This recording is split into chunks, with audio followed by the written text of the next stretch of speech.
Bien le bonjour et bienvenue à cette nouvelle capsule dans le cadre du cours 4064. Aujourd'hui, une capsule un peu spéciale où on sort un peu du curriculum. En fait, l'idée est de vous présenter la datation et comment fonctionne la datation. Nous sommes évidemment dans le dossier 3 dans les transformations de la matière. Eh bien, je vous ai dit que la capsule d'aujourd'hui ne serait pas nécessairement orthodoxe, donc laissez-moi commencer cette capsule avec une petite notion d'histoire. Donc, je vous présente le gentilhomme que voici, qui se trouve à être le roi d'Angleterre, Henri VI. Henri VI avait plusieurs enfants, mais les deux fils qui nous intéresseront pour cette histoire sont Édouard IV et Richard III. À la mort d'Henri VI, la couronne passe normalement à son fils aîné, qui se trouve à être Édouard IV, et tout se passe plutôt bien. Le problème est le suivant. Édouard IV meurt relativement jeune. Il avait deux fils, qui se trouvent à être Édouard V et Richard de Shrewsbury, mais les deux sont trop jeunes pour régner à la mort d'Édouard IV.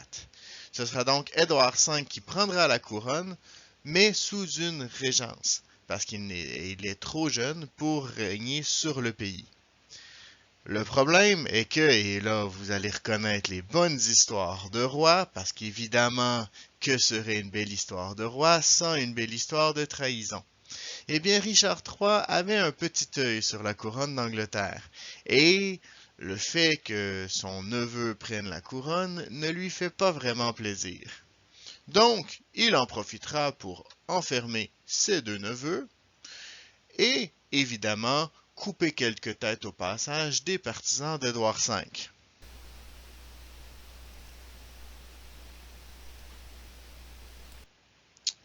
Donc, en bon tonton, notre ami Richard III prendra humblement la couronne.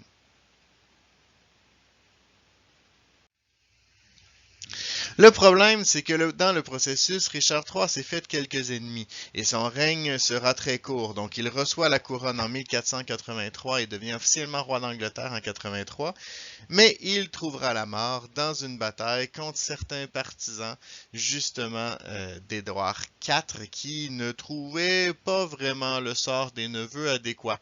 En fait, plus précisément, les deux neveux sont morts en prison. Sont-ils morts assassinés ou sont-ils morts de cause naturelle? L'histoire ne nous le dit pas. Mais l'histoire paraît plutôt mal. Donc, notre ami Richard III meurt et est enterré dans une chapelle à Leicester, en Angleterre. Or, la chapelle n'existe plus, mais on a une bonne idée où elle se trouve. Donc, quelques chercheurs de Leicester, et c'est là où commence l'histoire scientifique, quelques chercheurs universitaires de Leicester décident de mener des fouilles archéologiques dans un stationnement. Et retrouvent la chapelle, et dans la chapelle, ils retrouvent un corps, donc un squelette, et ils croient que ce serait le corps de notre ami, notre bon roi Richard III, si gentil et sympathique. Donc voici le moment où commencent vraiment les sciences de cette histoire. Notre ami Richard III mangeait et il allait aux toilettes, mais évidemment il allait aux toilettes royales. Ça reste un être humain, donc il allait quand même aux toilettes. Notre ami Richard III respirait, donc il avait des échanges de carbone avec son environnement. Et tant que les échanges de carbone continuent avec son environnement, on peut dire que sa quantité de carbone 14 est relativement stable. Donc là, laissez-moi vous parler un petit peu du carbone 14. L'idée, c'est que au moment de sa vie, tout le carbone qu'il absorbe a une proportion relativement constante de carbone 12, de carbone 13 et de carbone 14, qui sont trois isotopes de l'atome de carbone. Par contre, le carbone 14 est particulier, parce que c'est un isotope qui est radioactif, donc qui va se désintégrer avec le temps. Si on est capable d'évaluer la quantité de carbone 14 que possède le corps, on est donc capable de dater le moment où il a cessé d'avoir des échanges de carbone avec son environnement. Autrement dit, le moment où il a cessé de respirer et le moment où est-ce qu'il a cessé de manger. Généralement, le moment où est-ce qu'on cesse de respirer et de manger est relativement proche du moment de la mort. Donc, on est capable relativement précisément de calculer quelle est la date de la mort du sujet. Et ainsi, on est capable de dater la mort de notre squelette. Présumément, Monsieur Richard III.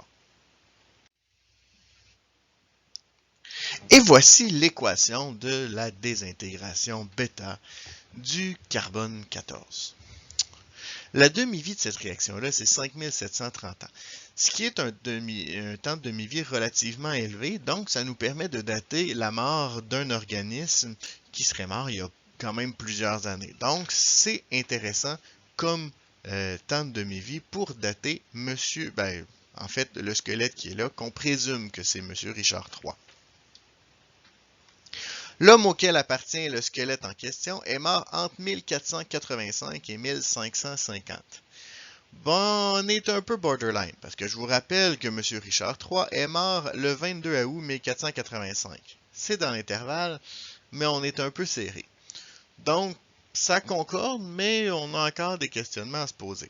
On va donc faire un deuxième test et on va évaluer. Je vous ai dit tantôt qu'on connaissait des choses sur Richard III. Eh bien, une des choses qu'on sait, c'est que Richard III avait une scoliose. Qu'est-ce qu'une scoliose? En fait, c'est une dérivation de la colonne vertébrale, ce qui devait lui donner d'ailleurs plusieurs douleurs au dos. Ce qui explique peut-être son mauvais caractère. Donc, cette dérivation-là, on est capable de le voir sur le squelette. Donc, encore une fois, ça concorde. Et le test qui tue, on va faire, qui tue, c'est relatif parce qu'il est mort en 1485.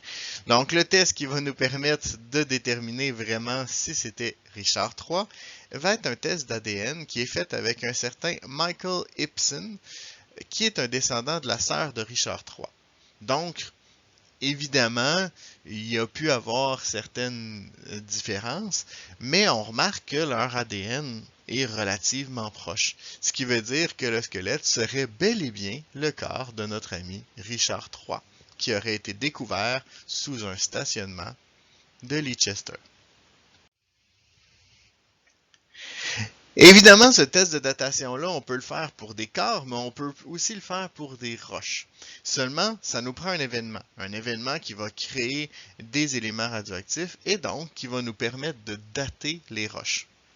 La plus vieille roche au monde a été retrouvée dans le fond, elle date de 4,3 milliards d'années et elle a été retrouvée dans une ville sur le long de la baie d'Hudson. Vous m'excuserez, je n'essaierai pas de prononcer le nom de la ville, parce que ma prononciation serait tellement mauvaise qu'elle serait une insulte pour, pour le nom de la ville et pour les gens qui y habitent. Mais tout ça pour dire que dans ce cas-ci, on a utilisé des atomes d'uranium qui se substituent en zirconium dans le minerai de zircon. Et avec cette étude-là de datation, on est capable de dater cette roche-là, qui serait la roche la plus vieille au monde et qui se trouve ici, au Québec. Évidemment, l'uranium et le carbone 14 ne sont pas les seuls isotopes qu'on peut utiliser pour faire des datations. Et on peut donc dater différents squelettes et différents êtres vivants, donc différents fossiles d'êtres vivants, où on peut être capable d'établir l'âge on s'entend approximative de leur mort. Et c'est ainsi qu'on est capable, par exemple, de dater la disparition des dinosaures ou de dater à quelle époque chaque dinosaure a appartenu. Et c'est ce qui met fin à cette petite capsule un peu particulière d'histoire. J'espère qu'elle vous a plu. Vous êtes maintenant les experts de la datation au carbone 14. À vous de surpasser le maître.